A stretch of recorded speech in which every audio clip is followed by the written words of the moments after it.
ईश्वर मुकर्रर रथ के द्वारा प्रत्यक्ष होता है, प्रजापिता ही मुकर्रर रथ है। ब्रह्मा तो टेम्परेरी है। क्या? 2 रथ की बात मुरली में बताई ना, टेम्परेरी रथ और मुकर्रर। मुकर्रर रथ आदि से अंत तक रहेगा, और टेम्परेरी कभी होगा कभी नहीं होगा, अंत तक तो रहेगा नहीं। तो ब्रह्मा का रथ, दादा लेखराज का भी रथ एकदम आदि में नहीं था, नहीं था। अगर एकदम आदि में होता ईश्वर का रथ, क्योंकि भगवान बाप जिसमें भी प्रवेश करते हैं उसका नाम ब्रह्मा रखते हैं। तो अगर सिंध हैदराबाद में जब उनको साक्षात्कार हुए उसी समय प्रवेश किया सन 36 में, तो उनको इधर उधर भटकने की दरकार नहीं थी, क्योंकि भगवान तो सब कुछ जानता है, उसे किसी से पूछने की दरकार नहीं है। वो तो ज्ञान का बीज बोने वाला पिता है, अहम बीज प्रतः पिता। उसका बाप कोई भी होता नहीं। प्रजापिता का बाप हो सकता है, ब्रह्मा का बाप हो सकता है, लेकिन गॉड फादर का बाप कोई नहीं होता। तो ऐसे नहीं है कि सिंध हैदराबाद में ब्रह्मा बाबा में सबसे पहले गॉड फादर ने प्रवेश कर लिया। नहीं, उनको साक्षात्कार हुए। साक्षात्कार होने का मतलब ये नहीं है कि भगवान ने प्रवेश कर लिया। साक्षात्कार होना अलग बात और प्रवेश होना अलग बात। साक्षात्कार तो बहुत से भक्तों को भक्ति मार्ग में होते रहे, तो क्या भगवान घड़ी घड़ी प्रवेश करता रहे उनमें? नहीं, भगवान तो आता ही तब है जब नरक की दुनिया खलास होनी है और नई दुनिया तैयार होनी है। तो दादा लेखराज ब्रह्मा में भी परमात्मा शिव ने नहीं प्रवेश किया था जब उनको साक्षात्कार हुए। उनमें तो प्रवेश बहुत बाद में हुआ है। उनका नाम जो ब्रह्मा पड़ा है वो बाद का नाम ब्रह्मा है। क्या? उनसे भी पहले 3 और ब्रह्मा हो चुके हैं।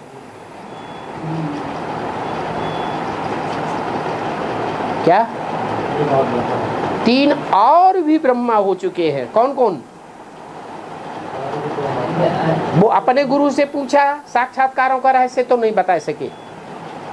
अपने जन्म के और भी जो गुरु बारे थे उनसे भी पूछा, उन्होंने भी नहीं बताया। वाराणसी में जाकर के विद्वान आचार्यों से पूछा, उनसे भी उनको कोई समाधान नहीं मिला। तब उनकी बुद्धि ठनकी कि हमारे जीवन के अनुभव के आधार पर हमारा जो भागीदार है दुकान का, वो जितना होशियार है लौकिक और अलौकिक और पारलौकिक बातों में, उतना हमने किसी को होशियार नहीं पाया, जिसको उन्होंने सारी दुकान सौंपी हुई थी। 10 साल से उनकी दुकान में नौकर था। क्या? 10 साल से उनकी दुकान में नौकर था, बाद में मैनेजर बना दिया। फिर भी नौकर ही रहा ना। कोई मालिक का दुकान का नौकर हो, कारखाने का मैनेजर हो, तो नौकर नहीं है तो क्या है? नौकर ही था ना। उसकी बुद्धि की तीक्ष्णता और उसकी सच्चाई बाबा की बुद्धि में बैठी हुई थी, होशियारी बुद्धि में बैठी हुई थी। बाबा उतने रत्नों के पारखी नहीं थे जितना वो रत्नों का पारखी था। बाबा वहीं कलकत्ते में अपनी गद्दी में चले गए दुकान पर, और वहां से उनको समाधान उस व्यक्ति से मिल गया। शिव ने प्रवेश किया। शिव ने प्रवेश करके बताया सृष्टि की जब शुरुआत भगवान आकर के करता है तो अकेले करता है या प्रवृत्ति चाहिए? प्रवृत्ति चाहिए। तो दो आत्माएं थीं जिनमें साथ ही साथ प्रवेश किया, एक यज्ञ माता और दूसरे यज्ञ पिता। जो माता थी उसमें सुनने सुनाने का फाउंडेशन डालने के लिए परमात्मा शिव ने प्रवेश किया, और उस माता ने ब्रह्मा बाबा से साक्षात्कार जो सुने थे वो प्रजापिता को सुनाए। प्रजापिता ने जब सुने तो उसमें भी तो शिव ने प्रवेश किया। एक में प्रवेश किया या दो में? दो में प्रवेश किया। क्यों? भगवान आते हैं तो प्रवृत्ति मार्ग का फाउंडेशन डालते हैं। एक में भक्ति का फाउंडेशन और दूसरे में ज्ञान का फाउंडेशन। ज्ञान का बीजारोपण करने के लिए जिस पिता में पुरुष तन में प्रवेश किया वो ही प्रजापिता हुआ। उस प्रजापिता के द्वारा उस माता को उनके साक्षात्कारों का सारा रहस्य खोल दिया। माता ने सुना, भले पहले माता ने सुनाया तो पहला ब्रह्मा कौन हुआ?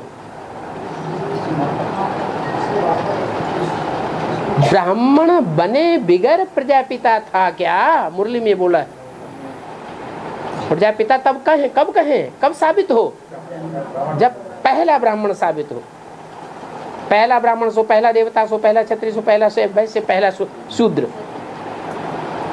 तो पहला ब्राह्मण वो तब ही बना जबकि उसने किसी ब्रह्मा के मुख से सुना, पैदा हुआ।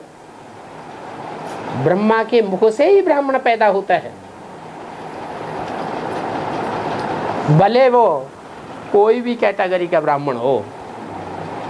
लेकिन सच्चा ब्राह्मण जो भी होगा वो ब्राह्मण तब कहा जाएगा जबकि वो ब्रह्मा के मुख से सुने। तो ब्रह्मा के मुख से सुना साक्षात्कारों को, और शिव ने प्रवेश करके सुनने के साथ साथ कोई समझ सकता है कि नहीं? समझ सकता है। सुनता भी गया और समझता भी गया, और फिर मुख से समझा दिया। समझने में वहां दो प्रकार की बच्चियां थी।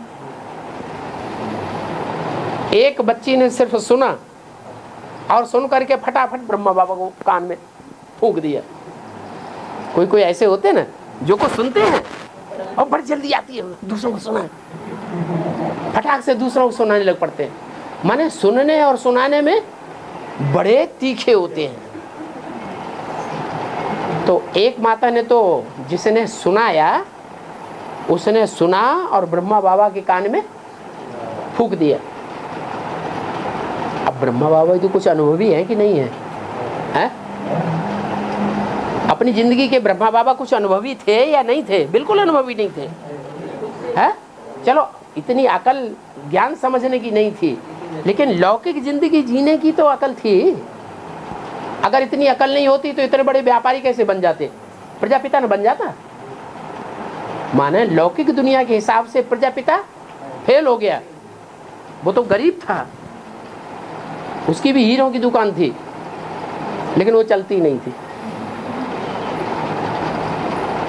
तो व्यापार में सिद्धहस्त, दुनिया के हिसाब से होशियार कहा जाएगा बुद्धू, दुनिया के हिसाब से बुद्धू। और ब्रह्मा बाबा दुनिया के हिसाब से बहुत होशियार। तो कहाँ ब्रह्मा बाबा भी पीठ पे अनाज लाद करके 8 आने मन बेचते थे क्या? मुरली में ये बात आई है। 2 रुपया मन बेचते थे। जैसे किसी के पास कोई साइकिल भी ना हो, पीठ पे लाद लाद करके गली में ले अनाज। ऐसे छोटा सा व्यापारी और कितना बड़ा व्यापारी हो गया, इतना बड़ा हीरो का व्यापारी हो गया कि आज भारतवर्ष के बड़े बड़े शहरों में जो हीरो की और सोने चांदी की दुकानें रखी हुई हैं, उन पे उन्होंने लिख रखा है दादा लकीराज की पुरानी दुकान, सब ने लिख दिया। तो देखो कितनी प्रसिद्धि हो गई। तो ब्रह्मा बाबा भी होशियार तो थे ना दुनिया के हिसाब से। तो जो इतना होशियार आदमी हो वो व्यक्ति को परखेगा या नहीं परखेगा? है परखता तो जरूर है, क्योंकि 12 गुरु किए थे और 12 गुरु पहले न परखे तो गुरु बना लिए, और परखे तो गुरु बनाने की तो उनकी आदत थी। क्या? गुरु बनाने की उनकी आदत थी, प्रभावित होना उनका स्वभाव था। जो भी आया नई बात बताई सुनाई सत्यवचन महाराज, और उन गुरु बना लिया, खुश हो गए, प्रसन्न हो गए। तो ऐसे ही उस माता, जिस माता ने पहले सुना ना, उसी माता ने ब्रह्मा बाबा को सारा सुना दिया। तो लाजमी है ब्रह्मा बाबा तो बहुत खुश हो गए। उससे खुश हो गए तो खुश होंगे तो गुरु बनाएंगे। ब्राह्मणों की दुनिया का गुरु हो गया ना। माता गुरु बगैर उद्धार हो सकता है? नहीं हो सकता। तो ब्राह्मण जीवन में उनका उद्धार तो होना ही था। जितना जो कुछ भी होना था वो हुआ। जिस कोटि को उन्हें पहुंचना था वो शिव की 3 मूर्तियों में नीची मूर्ति की कोटि पर पहुंचने थे, सो पहुंच गए। उन्होंने बात मानी लेकिन समझी नहीं। क्यों? ब्रह्मा बाबा तो सुनने वाले थे या समझने वाले थे? और वो माता भी सुनने सुनाने वाली थी या समझने और समझाने वाली थी? सुनने सुनाने वाली थी। तो ब्रह्मा के अंदर भी फाउंडेशन पड़ गया उस समय। सन 36 से लेकर के और सन 46 तक ये फाउंडेशन रहा। और ब्रह्मा बाबा उस माता को ही सर्वे सर्वा मानते रहे यज्ञ कर। क्या? लेकिन एक दूसरी माता और भी थी। उस माता ने सुना भी और सुनकर के दूसरों को नहीं सुनाया, अंदर अंदर समझने की कोशिश की। और जब समझा तो ब्रह्मा बाबा को बताया। ब्रह्मा की बुद्धि में उस समय बैठ गया कि मैं ही कृष्ण की आत्मा हूं। तो ये मैं ही कृष्ण की आत्मा हूं, ये बात बुद्धि में जिसने बैठाई यहां संगम युग में, वो ही आत्मा वहां जन्म देने के निमित्त बनेगी।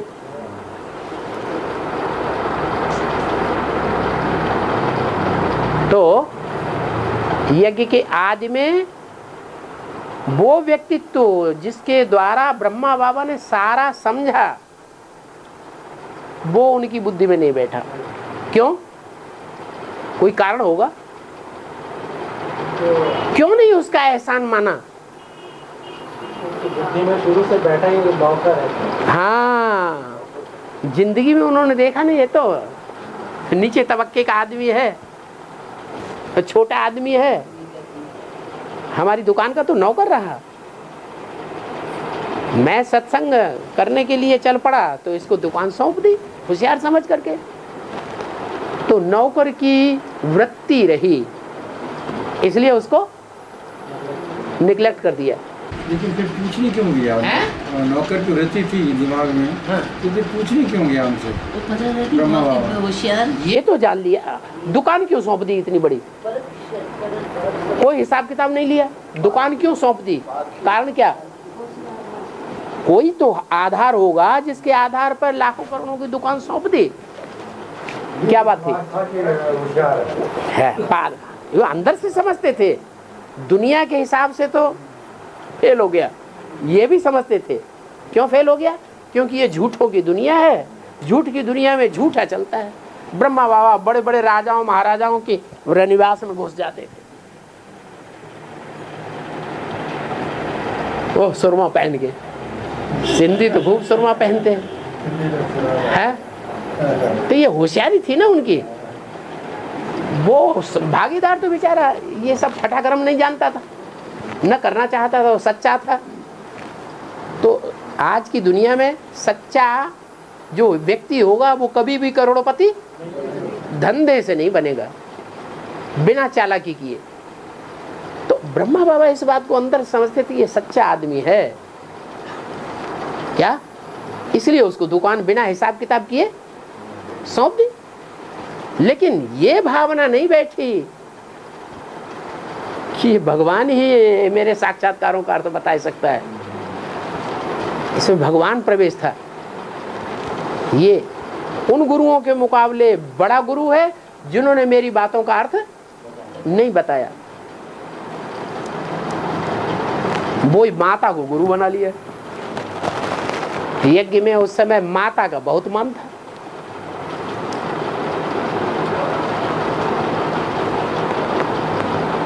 माता में और प्रजापिता में, यज्ञ के आदि में भी झगड़ा हो गया। दो ग्रुप हो गए, एक ओम मंडली, एक एंटी ओम मंडली। आदि में भी धोबी घाट चलता था। मुरली बोला आदि से ही ये धोबी घाट चलता चला आया है और अंत तक चलता रहेगा। जब तक कपड़े साफ नहीं हुए हैं, शरीर रूपी वस्त्र जब तक नहीं साफ हुए हैं, आत्मा जब तक साफ नहीं हुई है, तब तक ये चलता रहेगा। तो आदि में भी धोबी घाट चलता था। और धोबी घाट का कोई धोबी होगा कि नहीं होगा? कोई बाशरमैन भी था। वो बाशरमैन धोबी और धुबनिया में लड़ाई हो गई। धुबनिया हो गई ब्रह्मा बाबा की तरफ और धोबी अलग हो गया। जिन्होंने पहचाना उस धोबी को वो धोबी के साथ गए, और जिन्होंने नहीं पहचाना वो धोबी का विरोध करने लग पड़े। वो ब्रह्मा के फॉलोअर्स, ब्रह्मा कुमार कुमारी आज भी उस धोबी को नहीं पहचान रहे, तो विरोध कर रहे हैं। उनके विरोध करने का पॉइंट सबसे बड़ा कौन सा है मालूम है? किस बात पे विरोध कर रहे हैं? वो एक ही बात, और कुछ नहीं है उनके पास। एक ही ग्लानि सुनाएंगे, अरे वो तो व्यभिचारी है, भ्रष्टाचारी है, अनाचारी है, बलात्कारी है, ये है, वो ऐसा है। ज्ञान सारा अच्छा है। अरे ये कोई बात हुई? सारा ज्ञान अच्छा होगा, मूल्यों के अनुकूल होगा, तो भगवान का ही ज्ञान होगा कि दूसरे का ज्ञान होगा? तो जो आदि में लड़ाई थी वही लड़ाई अभी भी है। ब्रह्मा बाबा उस समय भी इस रहस्य को नहीं जान सके, और मरते दम तक भी उनकी बुद्धि में ये बात नहीं आई कि बच्चों को कहें कि तुम अपने नाम के आगे बी के मत लिखो, ब्रह्मा कुमार मत लिखो। क्या लिखो? प्रजापिता ब्रह्मा कुमार। इसका मतलब ब्रह्मा की बुद्धि में अंत तक भी बैठा ही नहीं। तो एहसान फरामोश कहें कि नहीं कहें?